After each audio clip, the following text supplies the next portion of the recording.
Hello everyone. Today we are live talking about healing chronic pain and chronic symptoms. My name is Scotty Stiles. I am a pain elimination coach and mind-body practitioner from Toronto, Ontario, Canada. I came to this work quite honestly. I healed my own chronic symptoms years ago. I think my journey began, fully taking a mind-body approach to healing in 2018 after discovering the work of Dr. John Sarno. So if you're here today, you are likely maybe in the same boat I was back in 2018. And I wanted to give you a tool, something that you can have as a reminder to teach your brain and nervous system that you are safe. Because we know that this pain and symptoms that you may be experiencing, once you have ruled out any medical pathology from your doctor, any pain that's persisted longer than 3 to 6 months has now become chronic, and provided you've again ruled out medical reasons, then the brain and nervous system we know are responsible for chronic symptoms. And this is actually most chronic symptoms. 90% of chronic pain for people is neuroplastic. So what does this mean? This means that your symptoms, while they are very real and physically felt in the body, they are actually psychologically, emotionally rooted, and it's a brain and nervous system issue. The brain and nervous system can become sensitized, and pain is a protector. And so pain will always, or symptoms from any symptom or pain syndrome from the body can be created by the brain and nervous system. Different things can lead to sensitization, our childhood, dysfunctional relationship with stress, essentially. Even just fearing the pain itself can be a trigger for us. And so therefore, healing these chronic symptoms, we want to look at building a new relationship with fear and really with ourselves. One of the tools I wanted to bring to you today was created by Dr. Howard Schubiner. He is one of the leaders in mind-body medicine. And so he has a great mindset tool for teaching your brain and nervous system safety, which can help to desensitize these chronic symptoms, or desensitize your brain and nervous system so that the chronic symptoms can then reduce. So once we bring down that fight or flight mechanism that's kind of sustained in your nervous system, then equilibrium occurs and the nervous system then heals and symptoms can let go. So Dr. Schubiner, again, this famous leader in mind-body medicine, he has something called the 7 Fs. And the 7 Fs are essentially your natural responses to pain and symptoms. And so you're not to blame for reacting to your pain and symptoms. Pain is uncomfortable. Reflexively, we don't like it. We try to pull away from it. We try to run away from it. We are human beings that, we thrive to seek pleasure, and we really want to avoid pain. So these are kind of different forms of fear and ways that, put the brain and nervous system on high alert. And so, it's not just fear. There can be other types of fear that we might not really even see that are creating our nervous system to be more sensitized than it should be. And thanks for all your messages, and I'll see if I can address any questions toward the end as well. Okay, so I'll go through these 7 Fs. It started off, Dr. Schubiner created 5 Fs, then it became 6. And then, he supported including a 7th F that I contributed to him, that I've seen a lot in practice with my clients, with my coaching clients. Okay, so the first F is fear. Okay, so write this down if you want to remember all the 7 Fs. So the first one is fear. Okay, so fear. Why does fear cause pain? Well, this perception of threat or danger that is psychologically and emotionally rooted can create neural pathways in the brain and nervous system to create any symptom in the body, literally any symptom. Pain, IBS, fibromyalgia, migraine, you name it, nerve pain. I dealt with a lot of musculoskeletal pain, so I had back pain, hip pain, wrist pain, shoulder pain, foot pain. And this perception of threat or danger, just this fear of not wanting the pain, that was enough to activate the threat response in my nervous system.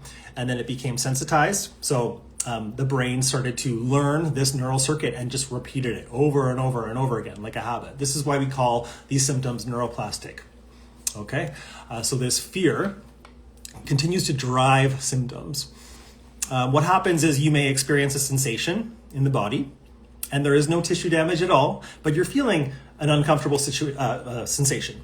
And then with this sensation, when it's coupled with fear or anxiety, or this feeling of not wanting it, it's kind of scaring you, that ramps up the nervous system. Puts us on high alert. And now this threat detection system that our very intelligent brain has is going to amplify that pain even more. The brain can always modulate pain based on our fear levels. And so the more fear you're feeling, the more the pain kind of ratchets up. And so this is why we call this the pain-fear cycle. So, pain feeds into fear, and fear feeds into pain.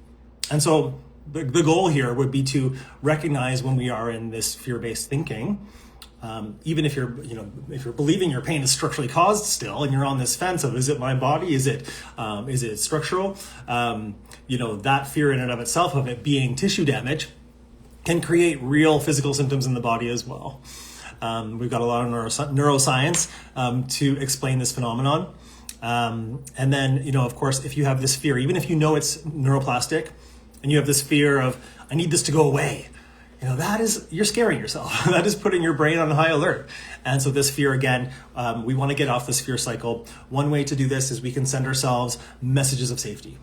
All right, so messages of safety is how we speak to ourselves and really accepting what this is. So we're no longer scared. You're going to reduce the fear when you know that you're okay. And when you kind of realize, okay, I don't need to be afraid here.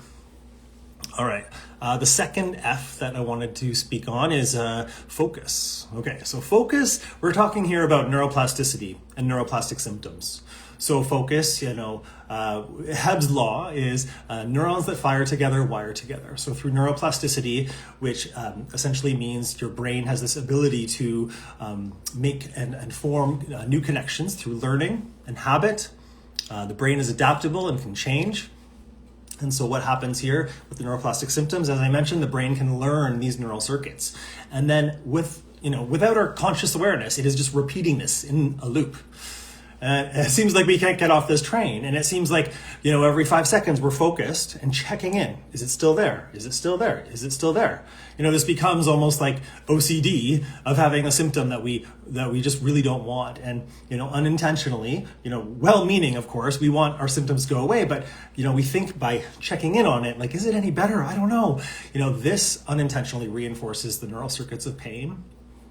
Okay, so we want to shift our focus then. Knowing that neuroplastic pain feeds on focus and attention, what we can do is we can notice that is the fuel and shift our attention to something else.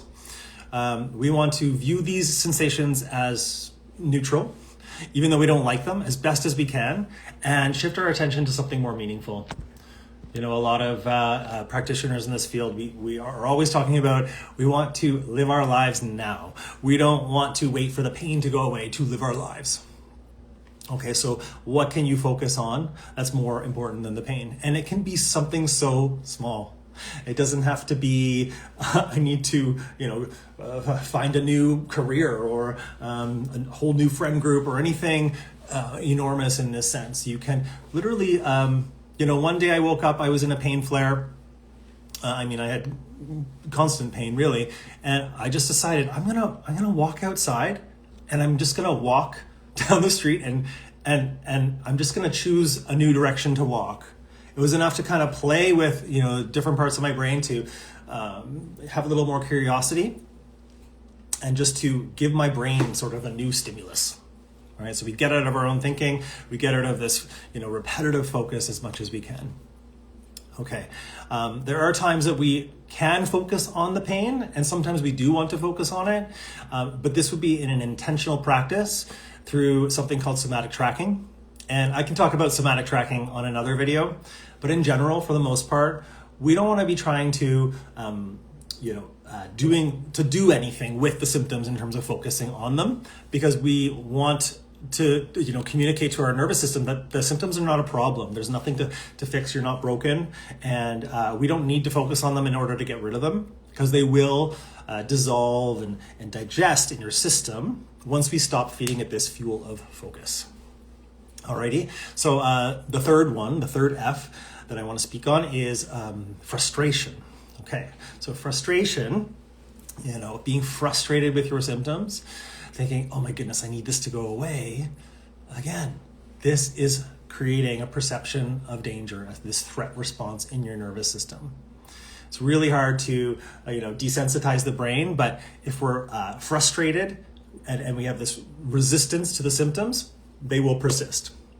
So just think of this quote: what resists persists, and what we embrace we erase.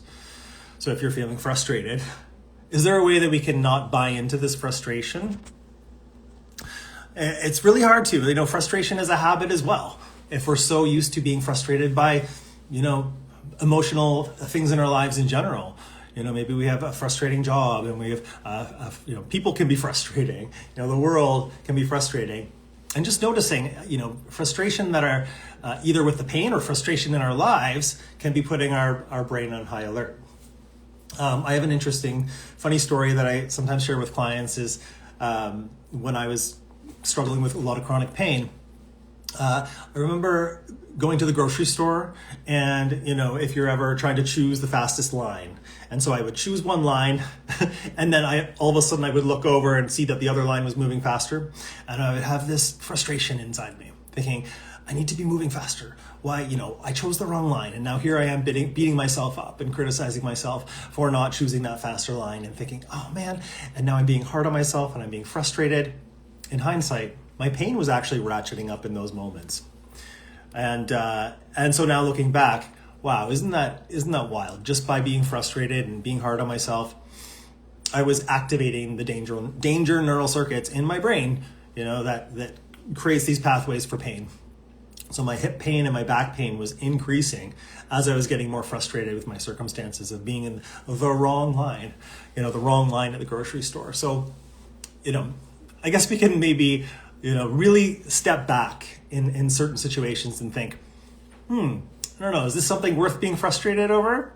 Am I going to be 30 seconds later than I was going to be if I had chosen the correct line at the grocery store? So yeah, just something to think about. If you're feeling frustrated with your pain, is there a way to kind of pull back from that a little bit? All right, the fourth F is fighting with symptoms. Okay, so this is a big one. Again, it's this idea of what resists persists. If you are fighting and pushing through, sometimes even though we know rest and resting the body and not using your body as much is not a solution, right? We want to, live your life as if the pain is not a problem, resume all normal physical activity, as Dr. John Sarno would say. But at the same time, we don't want to, just push through. When things are hurting, we can still be gentle with ourselves, and we can use graded exposure in order to get back to more movement and to not, kind of flood our nervous system with too much too soon. So too much doesn't mean you're doing anything wrong structurally. You are just doing so much that the capacity of your nervous system it kind of overflows and it feels threatened once you've kind of, let's say, tried to push through an hour of walking when your nervous system is conditioned to sort of turn on this neural circuit for pain after only 10 minutes of walking. So we want to build up to this. Okay, so fighting here, we're talking about fighting the pain, can communicate that there's danger, right? If you are resisting and not wanting this pain and you're kind of like, oh, I can't have this, that is not going to communicate safety to your nervous system. I had one client, she really was so unhappy with her foot pain that she would hit her foot. And I'm thinking, oh my goodness, this is not, we're not bringing self-compassion here. And so if we can really, get deep into understand and to see and to look for our reactions, if they are kind of fueled by this urge to fight the symptoms, can you replace this sense of wanting to fight with self-compassion? Right? So something important to look at there. Okay, so the next one is fixing. Okay, so fixing. Oh my goodness. We all want to fix the pain or symptoms, don't we? I don't blame you. At the end of the day, we are working towards fixing the symptoms. That is actually what we are trying to do here. But it has to be a little more, it's a little counterintuitive. The paradox is that when we stop intentionally trying to fix or get rid of the pain inevitably will go away. And this takes radical acceptance. It's really difficult I understand it's difficult to accept. And we're not saying, we're resigning to the fact that we're going to have this pain forever. We're just kind of, you could say we're accepting this for now. And our long-term goal is for these symptoms to be gone. Of course. But radical transformation will occur when we radically accept. So we want to accept. Mindfulness is the first step to healing all chronic pain. If we kind of bring mindful awareness to what is and understand, okay, I don't need to fix this. It will resolve. We'll be sending a profound message of safety to the nervous system to say, oh, he doesn't need to fix this. It's not a problem. Okay. These neural circuits become less activated. The amygdala, the fear centers of the brain, this is just another form of fear. So by not trying to fix, you're actually reducing the fear. And again, we're trying to get off of this pain-fear cycle. So fixing can be really sneaky. Sometimes we'll be doing mind-body tools, thinking, well, this is good for my nervous system. I'm going to do an hour of breath work. I'm going to meditate for an hour, and I'm going to do all these things. Somatic tracking, whatever. Here's the problem. We're still fixing. We're still trying to fix with a mind-body tool. And I know it's so hard because why is everybody saying do all these mind-body tools? Isn't it supposed to regulate your nervous system? Isn't it supposed to, right? But here's the problem. It's, our nervous system is so sensitized that if we are still believing that we need to fix something, that there's still a problem, the embodied belief behind that is that there's something to fix. So if you are doing a mind-body tool like breathwork or somatic tracking or meditation, visualization, we want to do this with outcome independence, and that is so hard. So outcome independence meaning you don't care what the outcome is. You are going to journal or do somatic tracking or whatever the mind-body tool is, regardless of fixing or needing to change the pain. This is one of the hardest things because it's so natural to have an ulterior motive. Who doesn't want to get rid of the pain, right? Who doesn't want to fix the pain? But here we are. We're opening this door to radical acceptance. It can be here now, knowing that the long-term goal is that it will go away. We will truly transform when we can radically accept what is. It's counterintuitive. Reflexively, we don't want pain. We want to pull away. But here we are. We are going to, allow these sensations to be here. You can maybe even feel them right now as we're talking about this. We don't need to fix it. We don't need to change it. Okay, so that's our natural reaction to pain can be wanting to fix it. And okay, so moving on to the sixth F is figuring it out.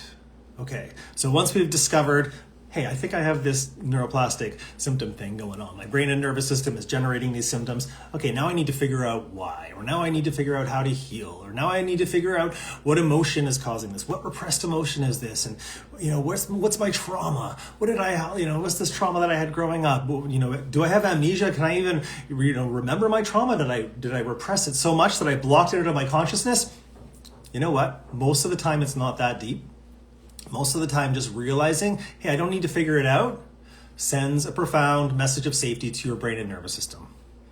Again, when we're out of danger and we've given our system enough safety over time, repetitively, because it takes time and repetition to train these neural pathways to turn off the danger alarm signal. Once the brain fully gets, wow, we're really not under threat here, and we move into equilibrium, the symptoms will start to resolve. Now, there is a place for, curiosity around and a willingness and openness to understand maybe a deeper meaning behind why you have chronic symptoms. But it's not from this urgency and intensity to figure it out. So when I'm saying, we want to try not to figure it out, it's kind of pulling away from this intensity and just this hypervigilance of needing to know something. And so, if you're somebody who's obsessing and constantly researching, maybe it's important to see if you can, again, kind of like when we were talking about focus, what can you shift your focus on that's more meaningful than healing pain right now? Because trying to figure it out all day long and Googling and over-researching, that's not going to make you feel safe. We want to embody this belief that we can and already are well. And so, I help my clients understand that this is something that we can do, that we don't need endless tools. Certainly I suggest some helpful tools to a lot of clients, but sometimes less is more. Sometimes, we have to discover this nuance, and it could be a limiting belief that you have that you think that you need to be searching for more answers. So just give it a shot, see what it's like to just stop figuring it out. I worked with a coach 5 years ago, actually almost 6 years ago, and she gave me some great advice. At the time, I wasn't receiving it well. She said to me, why don't you just take a break from trying to figure it out and watch Netflix? And I thought, why are you telling me this? Oh my goodness, I already know that I can watch TV, but it just really, was a good thing to hear in retrospect, because, all of these parts of me that were fighting so much for the pain to go away needed a break. And, now I know, why that is really good advice. And simply, pulling out of our suffering in a little bit of a way can help to a little bit of distraction here and there can actually help us. And yes, so that is figuring it out. All right, so moving on to the seventh F. So this is a pattern I noticed in myself and in a lot of the clients I work with. So Dr. Schubiner has supported including this as the seventh F, which is feeling forlorn. Okay, so forlorn is feeling despair and helplessness. And of course, this is a natural reaction to pain or symptoms. Why wouldn't you feel forlorn? Why wouldn't you feel helpless? And, when we know that when we can believe that what's happening for us is that we have neuroplastic symptoms, we may start to feel a little more hopeful, right? If you didn't have an answer and you didn't know you had neuroplastic symptoms, you may feel very hopeless. Thank goodness this is the answer, right? If you had some incurable thing that nobody will ever know how to heal it, you're going to feel a lot of hopelessness. But here's the thing, we're not there anymore. Maybe we used to be, but now we have found, thank goodness, we've come to this conclusion that your symptoms are neuroplastic. And so we want to kind of not buy into any false sense of hopelessness. Maybe we're picturing tomorrow or the next day with having pain and I don't know if we can do this. And really it's just, we're probably not believing in our capabilities enough yet, because through habit and familiarity, our brain has learned that this is just our experience. This is just our life. So it's really hard to hope for something that we don't even know is possible. I'm telling you, this is possible. You can heal. You can borrow my belief. And then, little by slowly, your belief will grow and your neural pathways will change and your symptoms will start to reduce, and you'll start to see that will change through habit and repetition, because this is all neuroplastic. These are all neuroplastic changes that are happening. So feeling forlorn is something that's going to activate the danger signals of the brain. If you're feeling depressed or if you're in a shut down nervous system state, a lot of the symptoms corresponding with that could be chronic fatigue, depression, and that can all be changed. All of that can be changed through neuroplastic changes of the brain.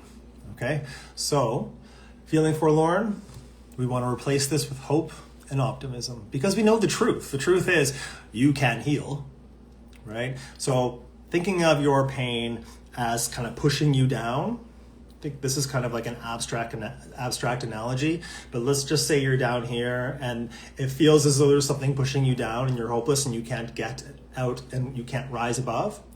When really, it's an illusion. This is keeping us down here. Think of this as like water, and we're kind of in the water.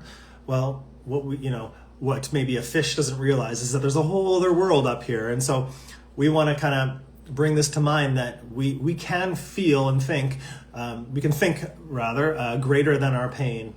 And so we want to imagine ourselves as if we're up here. There is nothing holding us down. That's just an illusion that you believe that maybe this won't work for you, or that maybe you can't heal, or maybe we don't know how long it's going to take. Well, maybe we don't know, but can we tolerate that uncertainty?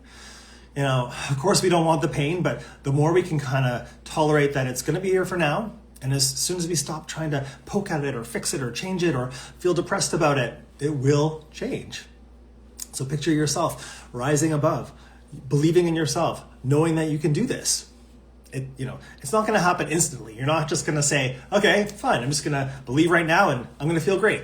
It takes repetition. Neuroplasticity, once again, changes through repetition and consistency. We want to have patience because we don't know when that's going to be. We don't know how long it's going to take. It can be quite quick. For myself, I've healed many symptoms quite quickly by bringing enough safety to my system, right? So I can't say for sure how long it would take for you, but just knowing if you are responding and changing your response to any of these 7Fs, you are having corrective experiences within, whether you recognize it or not. Your nervous system is actually changing if you are responding differently to your pain and symptoms. So even if, you can't see the tangible results just yet, just know underneath the surface of it all, you are changing it. And if you're feeling less sympathetic activation towards the symptoms, if you're able to kind of notice, oh goodness, I feel this anxiety coming up. And you know what, I got to soothe this part of myself. I don't need to get rid of the pain, but if I can just soothe this fear response, that's enough. So know that you're doing something right if you're able to kind of bring down that panic, bring down that anxiety, and you're not buying into that. So that means you're proactively responding different to fear or any of these 7Fs. Okay, so I don't want to go too much longer because I know there was a lot of information there. So just know that you can break this cycle and your body will naturally heal kind of when we get out of our own way. So when we get out of our own way, it's, our natural responses to pain are going to be, we're flooding with all this fixing and fighting and figuring out and all this stuff. We got to get out of our way, and just let the body do its thing. There's nothing to fix. Okay.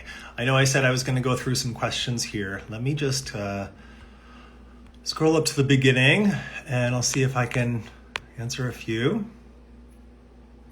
Okay, so sensations that were getting better and now it's back and intense. This is part of the process. Healing is not linear.